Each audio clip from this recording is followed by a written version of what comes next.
Dear student, आज preposition पढ़ाने जा रहे हैं। इस चैप्टर को जरा ध्यान से देखेंगे तो कुछ समझ में आएगा। थोड़ा चैप्टर हैवी पड़ता है और बहुत बड़ा चैप्टर पड़ता है, इसलिए इसको थोड़ा सा गौर से करेंगे, ध्यान देंगे। और आप लोग सब्सक्राइब नहीं करते हैं, कम से कम सब्सक्राइब तो कर दिया कीजिए, इसलिए कि इसमें कोई पैसा तो लगता नहीं है, कोई कठिनाई तो है नहीं। यदि आप सब्सक्राइब कर देते हैं तो मेरा मोटिवेशन बढ़ेगा और अच्छा काम करेंगे और अच्छा वीडियो लाएंगे। सब्सक्राइब जरूर कर दिया कीजिए, लाइक भी कर दीजिए। कोई प्रॉब्लम हो तो कमेंट भी लिखिए। देखिए प्रीपोजिशन में आप लोग बोर्ड पर ध्यान देंगे।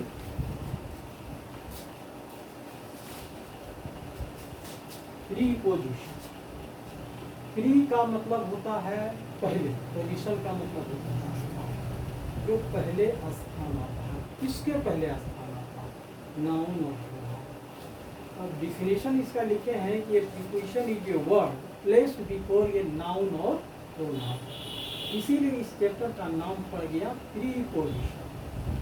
अब वैसे तो ये करीब 7-8 प्रकार का होता है, लेकिन मुख्य 5 प्रकार का होता है जो हमारे दैनिक जीवन में अक्सर प्रयोग किए जाते हैं।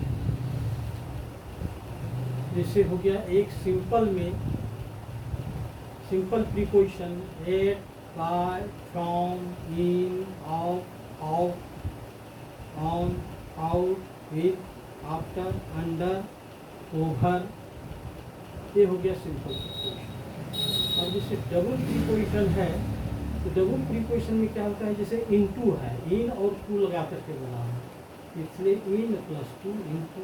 और जैसे विद इन, विद इन भी 2 शब्द से बना है, विद प्लस इन, विद इन।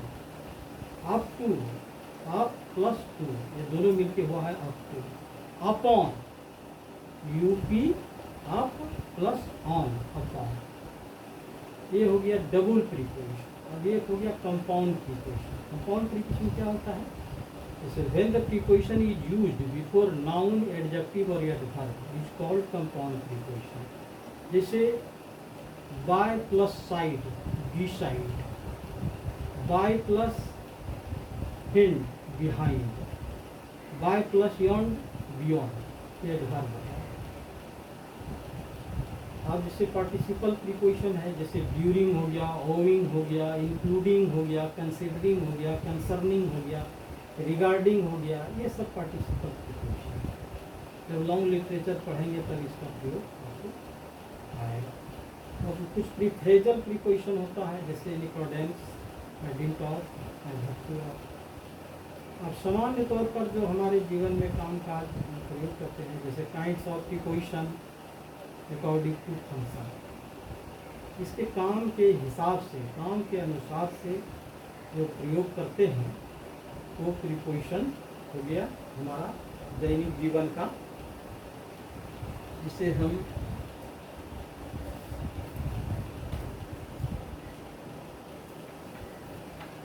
सामान्य तौर पर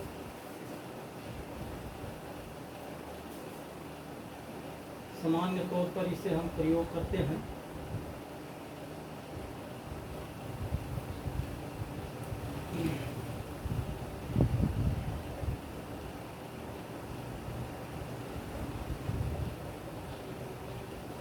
प्रीपोजिशन यदि सीखना चाहेंगे आप तो बहुत अच्छी तरह से सीख जाएंगे, और यदि ध्यान नहीं देंगे तो बहुत मुश्किल है।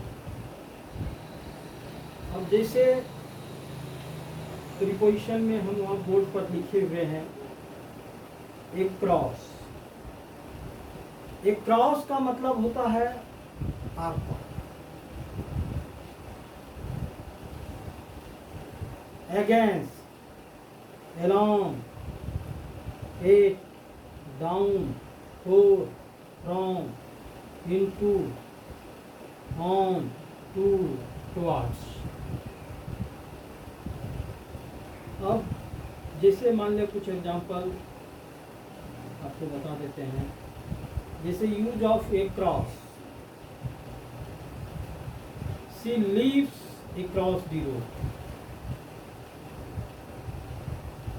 there is a bridge across the Ganga at I easily swim across the river. यानी एक क्रॉस का सामान्यतः मीनिंग क्या निकला? आर पार, इस पार से उस पार। अब जैसे है अगेंस्ट, अगेंस्ट का मतलब तो आप लोग भी समझते होंगे, ये एक प्रकार से इन कंट्रावेंशन के रूप में प्रयोग किया जाता है, यानी कि किसी के विरुद्ध, इन कंट्रावेंशन। अब जैसे उदाहरण के तौर पर हम लेंगे तो the boys have acted against the order of the principal. या समान सेंटेंस में देखिए, जैसे running against the wind is difficult. इसका मतलब हुआ कि हवा के विपरीत दौड़ना क्या है? कठिन है। फर्स्ट वाक्य का हिंदी बता देते हैं, the boys have acted against the order of the principal. यानी लड़के ने प्रधानाचार्य के आदेश के विरुद्ध काम किया, जो आदेश नहीं था उसके खिलाफ। इस प्रकार से हम इसको समझेंगे। There is a ladder against the wall. सीढ़ी, सीढ़ी जो है दीवार के विपरीत लगा हुआ है, लेकिन सीढ़ी जो है वो प्रेस कर रहा है। अब है यूज ऑफ एलोंग। एलोंग का प्रयोग साथ भी होता है।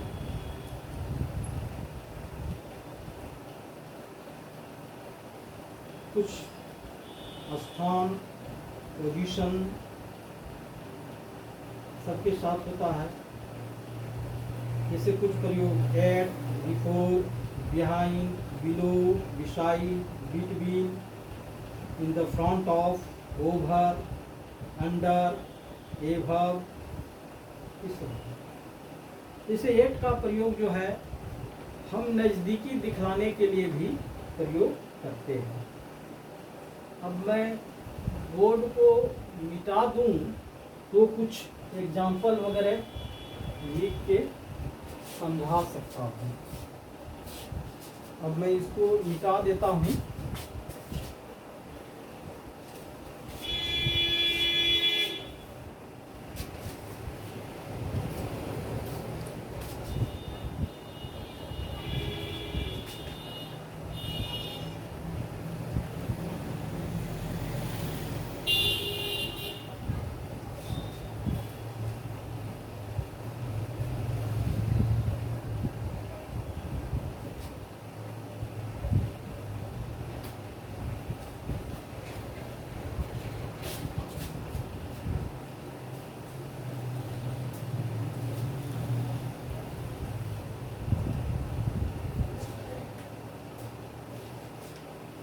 जैसे एक का प्रयोग नजदीकी दिखाने के लिए, someone is standing at the gate। दरवाजे के पास कोई खड़ा, नजदीकी दिखाने के लिए हुआ। टाइम को दिखाने के लिए होता है, छोटे शहर के लिए भी प्रयोग होता है गेट का। अब जैसे इनका प्रयोग होता है तो इनका प्रयोग थोड़ा बड़े शहर के लिए होता है। जैसे I live at Kahalgaon, he lives at Patna, Delhi, बड़े शहर के लिए। टाइम का बोध कराने के लिए भी एट का प्रयोग किया जाता है।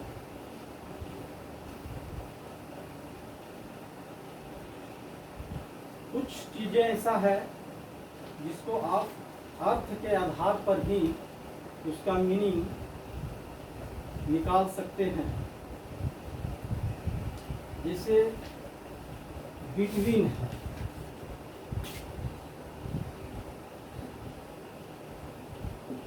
बिटवीन का प्रयोग जो है दो के बीच होता है,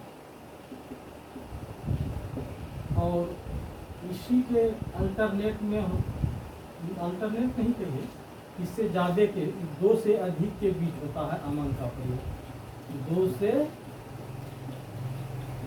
अधिक के बीच होता है अमंग का प्रयोग।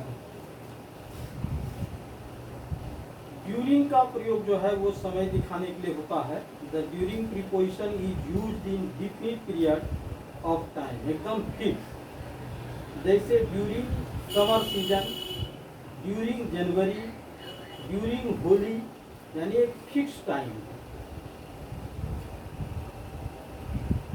एट, इन, इनटू, इन का प्रयोग जो है स्थिर अवस्था में करते हैं, स्थिर अवस्था में, और इनटू का प्रयोग गतिशील अवस्था में करते हैं। जैसे श्याम कमरे में है तो इन का प्रयोग होगा। मेढक कुएं में कूदा, द फ्रॉग फेल इनटू या जंप इनटू द वेल। तो कोई भी आदमी या चोर खिड़की से अंदर घुसा तो वो गतिशील अवस्था में माना जाता है। उस स्थिति में जो है इनटू का प्रयोग किया जाता है। इन स्थिर अवस्था में किया जाता है।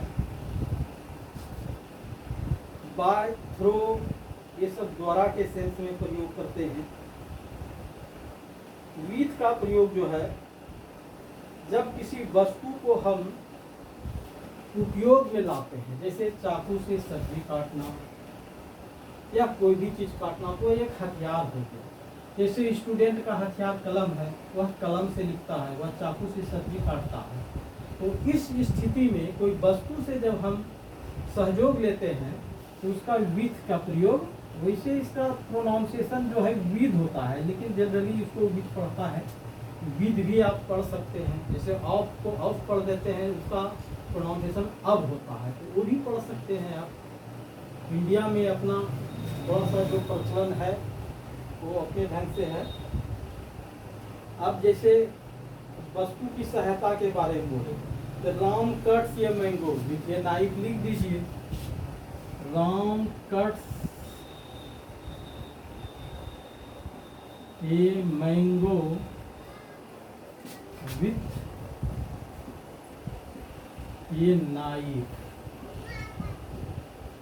आप यदि यहाँ पर प्रयोग करना चाहेंगे तो इन का भी प्रयोग कर सकते हैं, लेकिन इन का प्रयोग करने के बाद ये आर्टिकल जो है खत्म हो जाएगा, तब इन नाइफ हो जाएगा से।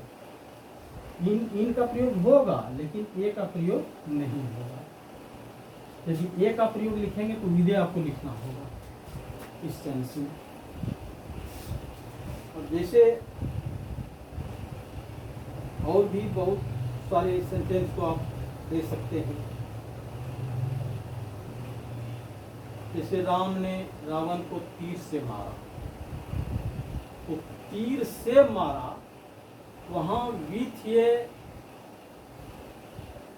एरो लिख सकते हैं, इन एरो लिख सकते हैं। बिटवीन और अमंग का प्रयोग तो मैंने बता ही दिया। अब जैसे है बिसाइड और बिसाइड्स, बिसाइड और बिसाइड्स। बिसाइड का मतलब होता है बगल में और बिसाइड्स का मतलब होता है अतिरिक्त। He came and sat beside me. He came and sat beside me. He came and sat beside me. मतलब वह आया और मेरे बगल में बैठ गया। यहाँ पर बिसाइड्स होगी, बिसाइड हो। अब besides, she know, he know English, besides Sanskrit, यानी वह संस्कृत के अतिरिक्त वह इंग्लिश भी जानता है, तो उस सेंस में अतिरिक्त हो जाएगा। अब जैसे बताए कि मेढक जो है कुएं में कूदा, तो इंटू का प्रयोग कर दिए, लेकिन यदि रहेगा कि मेढक कुएं में है तब इंटू नहीं होगा। इसलिए मेढक जब कुएं में है तो स्थिर अवस्था में है, तो उस स्थिति में जो है इनका ही प्रयोग होगा। इंटू जिस समय वो कुएं में छलांग लगाएगा, कूदेगा, गिर जाएगा, तब इंटू होगा।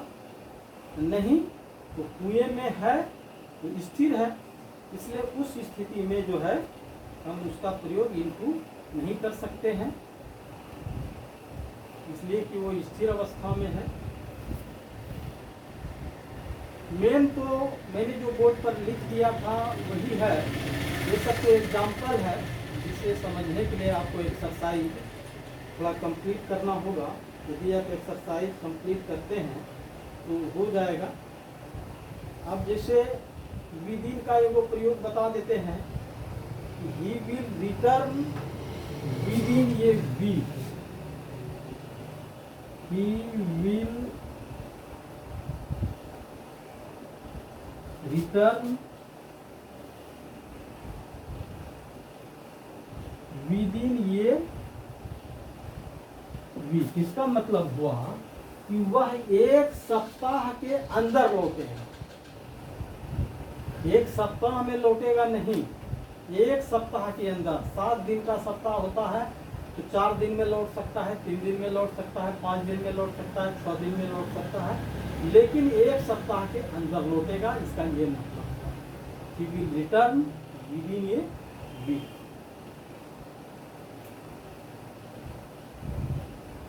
और प्रीपोजिशन में ज़्यादातर तो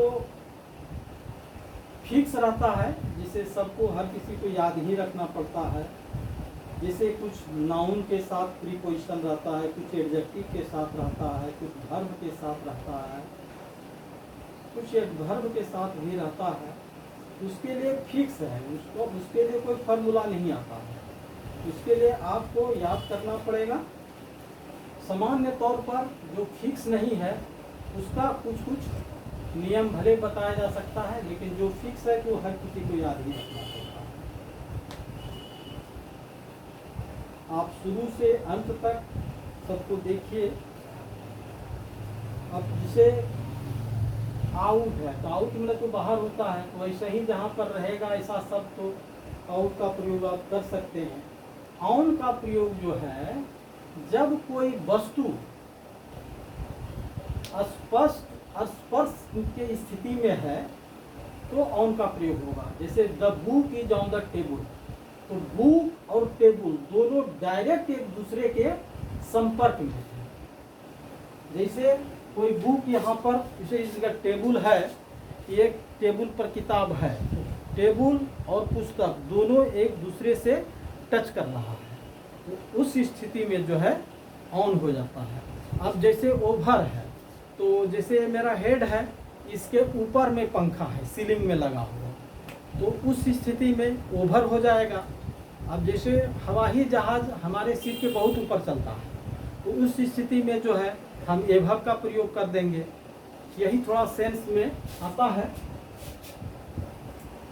धीरे धीरे आप यदि कोशिश करेंगे तो टोटल चीज़ समझ में आ जाएगा। जैसे बिफोर है, आफ्टर है, ये सब तो अर्थ के आधार पर ही आपको समझ में आ जाएगा। आफ्टर न बाद में होता है, बिफोर न पहले होता है। सिंस का भी प्रयोग टाइम को के लिए होता है, जैसे चुकी होता है, पॉइंट ऑफ टाइम होता है, पीरियड ऑफ टाइम होता है, तो सिंस और फोर्थ का प्रयोग इसके लिए भी होता है।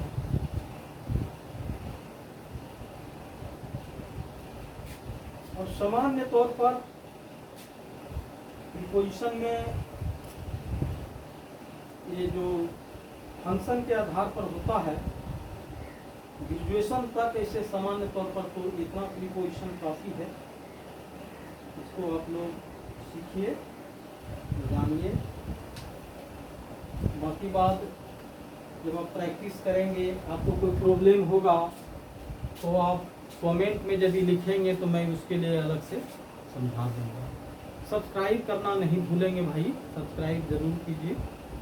अब आगे अगला चैप्टर पढ़ाया जाएगा, आप लोग ध्यान से देखें। धन्यवाद।